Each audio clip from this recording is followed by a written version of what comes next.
அனைவருக்கும் வணக்கம். Online நஸ்தோ Trichy TV, எளிமை யதார்த்தம் கலந்த ஜோதிடம். வணக்கம் நண்பர்களே. இன்றைய வீடியோவில் என்ன விஷயம் பார்க்க போறோம் அப்படின்னு பார்த்தீங்கன்னா, ஒரே கிரகம் ஒரு வீட்டில் மூலத்திரிகோணத்தோட ஆட்சி பலத்தில் இருக்கு. அந்த கிரகம் அதனுடைய பொருள் காரகத்துவத்துல யோகத்தை கொடுத்துருச்சு, ஜட காரகத்துவத்துல யோகத்தை கொடுக்கல. இது எதனால, என்ன அமைப்பு அப்படிங்கிறத பத்தி தான் இந்த வீடியோல பார்க்க போறோம். நான் மீண்டும் சொல்றேன். இப்போ உதாரணத்துக்கு ஒரு கிரகம் குரு இருக்கிறார். குரு சிம்மத்தை பார்க்கறாரு, அரசு வேலையை கொடுத்துச்சு. மேசத்தை பார்க்கறாரு, அதிகாரத்தை கொடுத்துச்சு. ஆனா அவங்களுக்கு குழந்தைங்கிற ஒரு விஷயத்த தெரியல. குருவும் குழந்தைக்கான காரக கிரகம் தானே, ஏன் அங்கே காரகம் செயல்படவில்லை அப்படிங்கிற விஷயத்த நம்ம இந்த வீடியோல விரிவா பார்க்க போறோம்.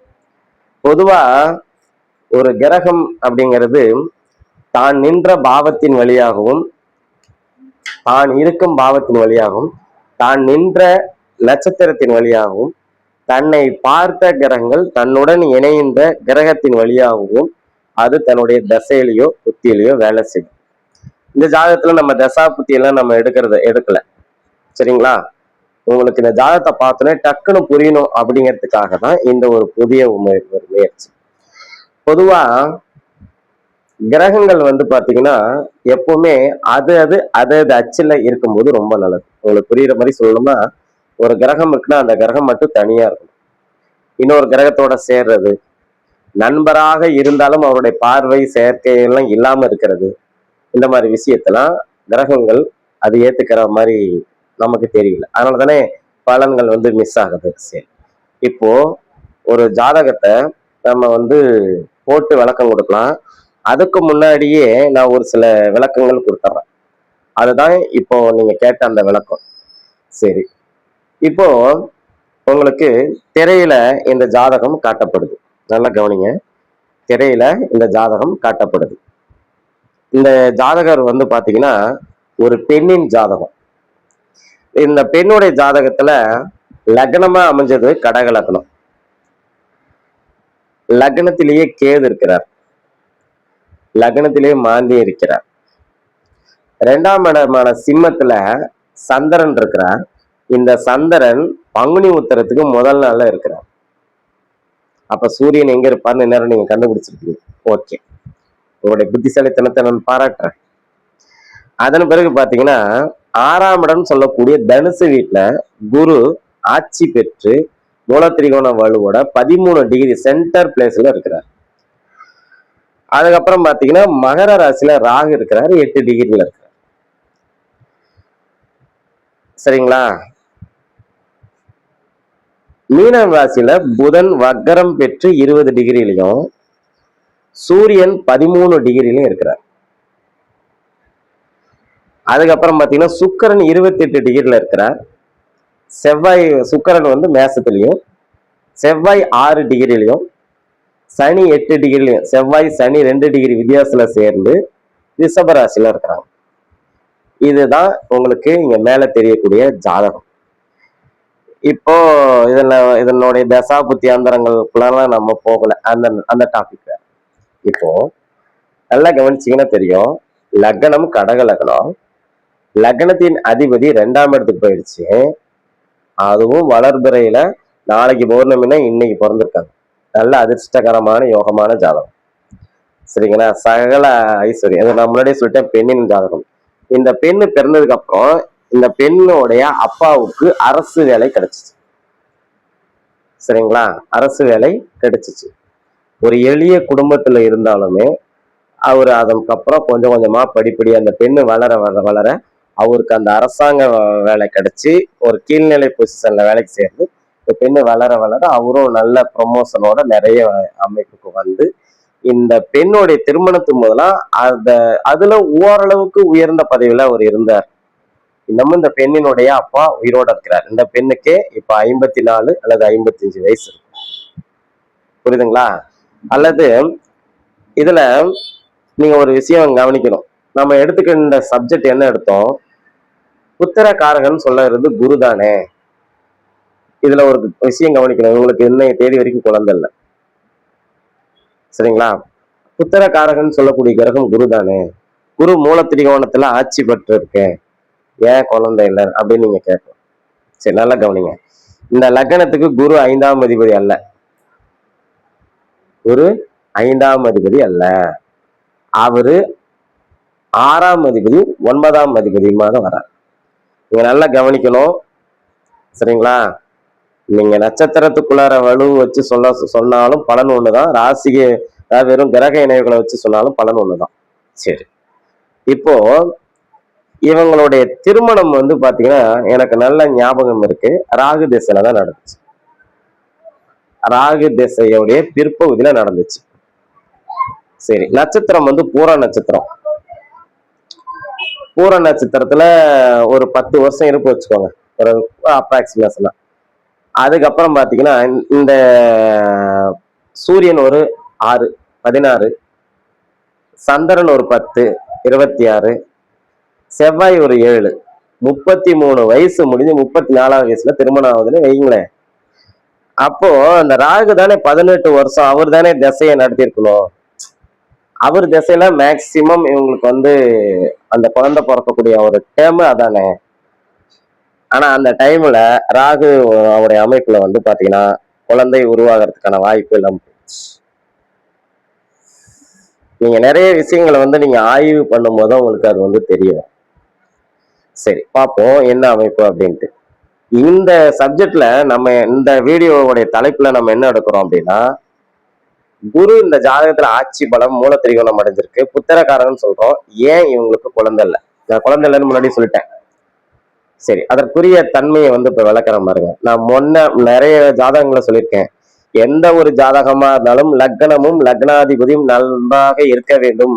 சகலத்தையும் அனுபவிக்கக்கூடிய யோகம் லக்னத்துக்கும் லக்னாதிபதிக்கும் மட்டுமே இருக்கிறது. லக்னம் பாருங்க, கடக லக்னம், நல்ல லக்னம் தான். லக்னத்தினுடைய அதிபதி 2ஆம் இடத்துக்கு போயிருக்கிறாரு. நாளைக்கு பௌர்ணமினா இன்னைக்கு நல்ல பொசிஷன் தான். ஆனா இன்னொரு விஷயத்தை நீங்க கவனிச்சு பாருங்க, செவ்வாய் சனி இணைஞ்சு அவங்க இந்த 2 பேரும் எந்தெந்த வீட்டு அந்த ஜாதகத்துல பார்த்தாலும் அந்த வீட்டுல தான் பிரச்சனை இருக்குது.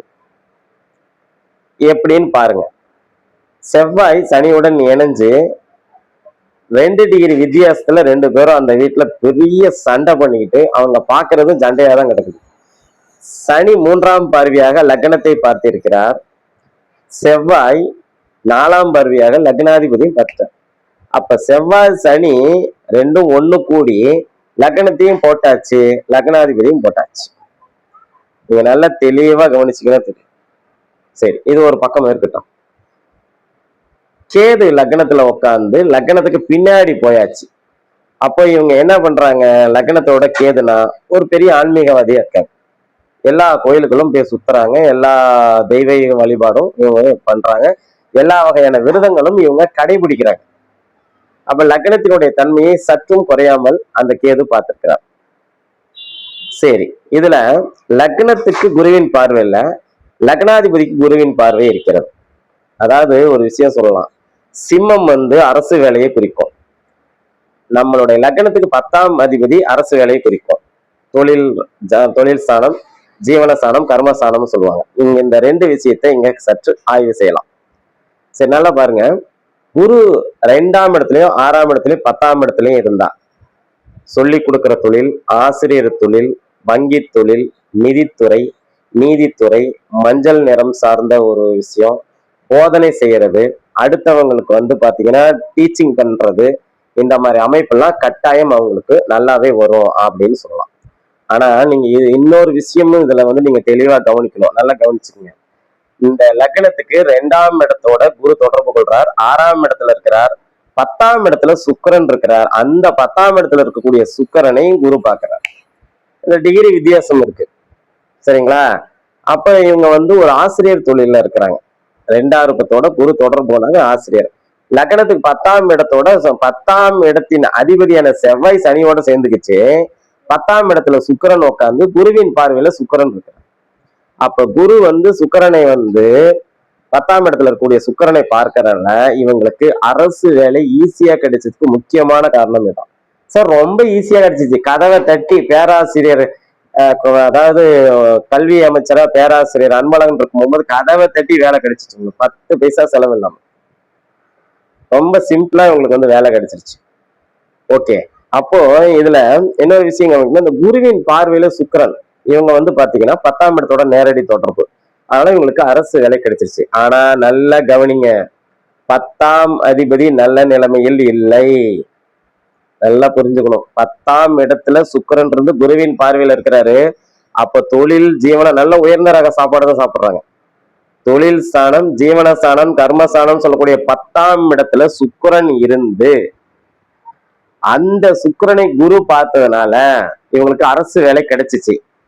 நீங்க இன்னொரு கேள்வி கேட்கலாம், சார் அதே வீட்டுக்குள்ள தான் சார் கர்மம் பண்ணக்கூடிய ஒரு புத்திரனும் இருக்கிறாங்க, அது எல்லாருக்கும் தெரியாதுங்க.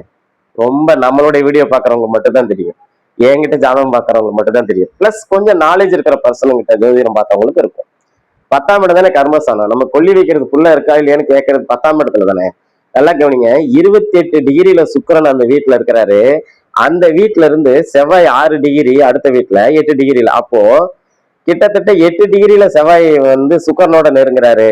கிட்டத்தட்ட 10 டிகிரியில சுக்கிரன் சனியை நெருங்கிறதுனால குருவின் பார்வை 13 டிகிரி வரைக்கும் தான் அந்த இந்த அமைப்புல இருக்கும், நம்மளுடைய மேச வீட்டுல இருக்கும். அப்ப அதற்கு ஒரு பலன் கொடுக்கணுங்கிற அமைப்புக்கு தான் அங்க கொடுத்தாங்க. குருவின் பார்வை பாருங்க, இங்க சந்திரனுக்கு 15 டிகிரில இருக்கிறார்.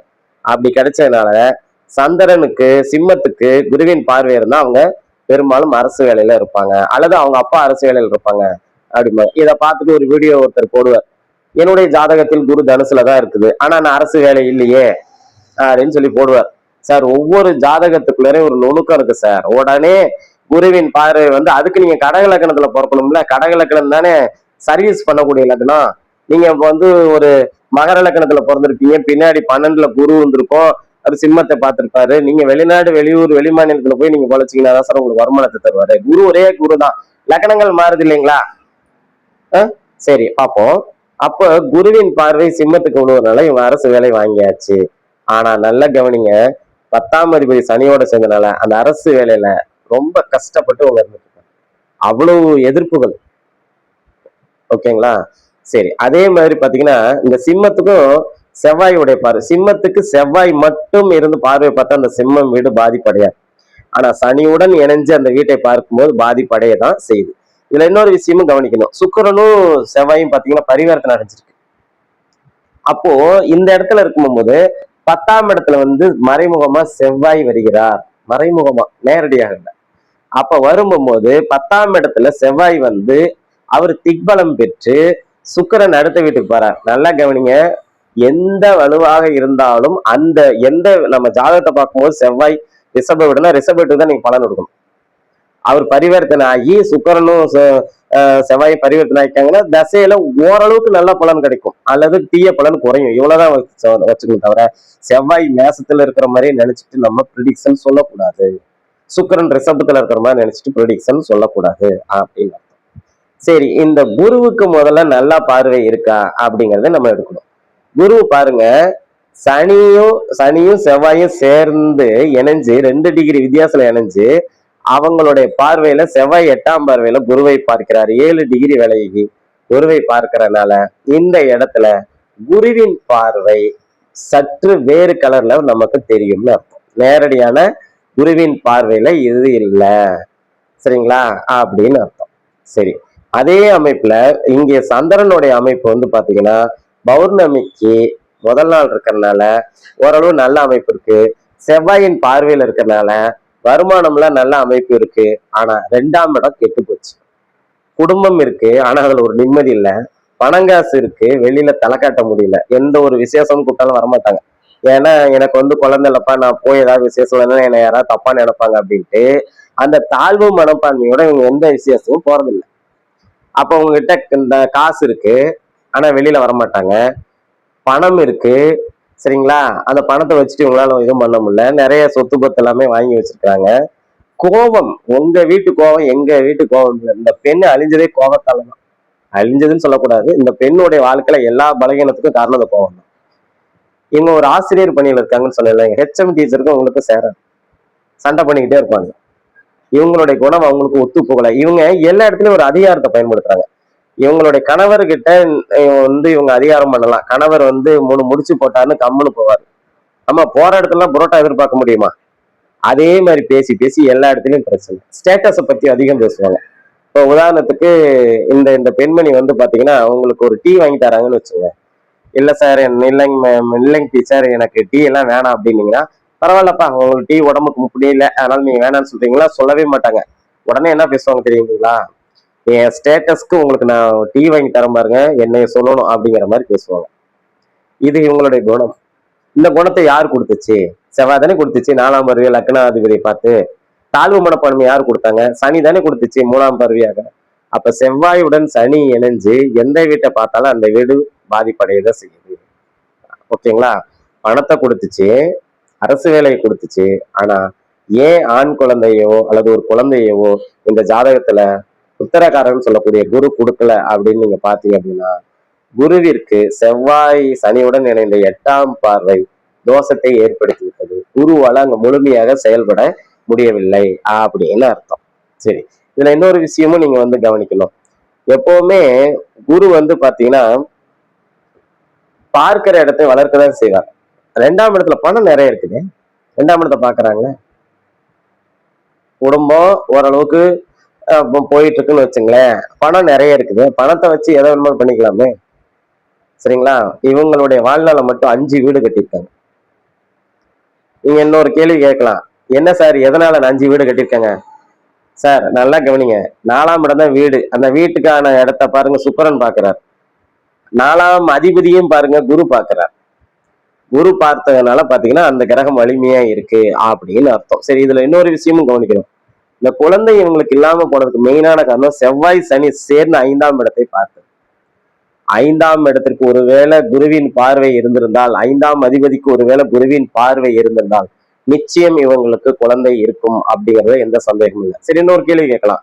சந்திரனுக்கு 5ஆம் இடத்துல குரு தானே இருக்கிறாங்க சார், இங்க ஏன் சார் குழந்தை இல்லை அப்படின்னா, அந்த செவ்வாயுடைய 8ஆம் பார்வையை பார்த்தாச்சே, அப்புறம் எப்படி போய் அது நமக்கு நல்லது செய்யும்? இப்படி ஒரு ஜாதகத்தை எடுக்கும் போது நீங்க பல பல கோணங்கள்ல நீங்க ஆய்வு செய்யும் போதுதான் உங்களுக்கு ஒரு விஷயம் தெரியும். இந்த குரு தான் அரசு வேலையை கொடுத்துச்சு, பணத்தை கொடுத்துச்சு, ஆனா வாரிசை தரல. அதுக்கு காரணம் குருங்க 5ஆம் அதிபதியில வெறும் புத்தரக்காரகன். இந்த புத்தரக்காரகனை சனியோ செவ்வாயோ பார்க்கும் போது அல்லது அவருக்கு ஆகாத நட்சத்திரத்துல அவர் இருக்கும்போது, இந்த ஜாதகத்துல குரு சுக்கரனுடைய நட்சத்திரத்துல இருக்கிறார். அந்த சுக்கரன் ஆட்சி உச்சம் எல்லாம் அடையல. இந்த லக்னத்துக்கு அவரு 11ஆம் இடத்தோட தான் தொடர்பு கொள்றாரு தவிர 4ஆம் இடத்தை பார்க்கிற 11ஆம் இடத்தோட தான் பரிவர்த்தனை அடைகிறாரு. அப்ப 10ஆம் இடத்தோட அடையும் போது பாத்தீங்கன்னா அதற்குரிய தன்மையை தான் இங்க இருக்கக்கூடிய குரு தன்னுடைய திசையில தர முடியும் தவிர, அவர் 5ஆம் இடத்தோட குரு சுக்கிரன் தொடர்பு கொண்டு இருந்தால், அல்லது 5ஆம் இடத்தோட 5ஆம் அதிபதி தொடர்பு கொண்டு அந்த 2 கிரகத்துடைய நட்சத்திரத்துல குரு நின்றிருந்தால் இவங்களுக்கு நிச்சயமாக குழந்தை தந்திருப்பாங்கன்னு சொல்லி இந்த வீடியோவை இவ்வளவு நேரம் பொறுமையாக ஸ்கிப் செய்யாமல் பார்த்த உங்களுடைய அத்தனை நெஞ்சங்களுக்கும் என்னுடைய நெஞ்சார்ந்த நன்றிகள். நன்றி, வணக்கம்.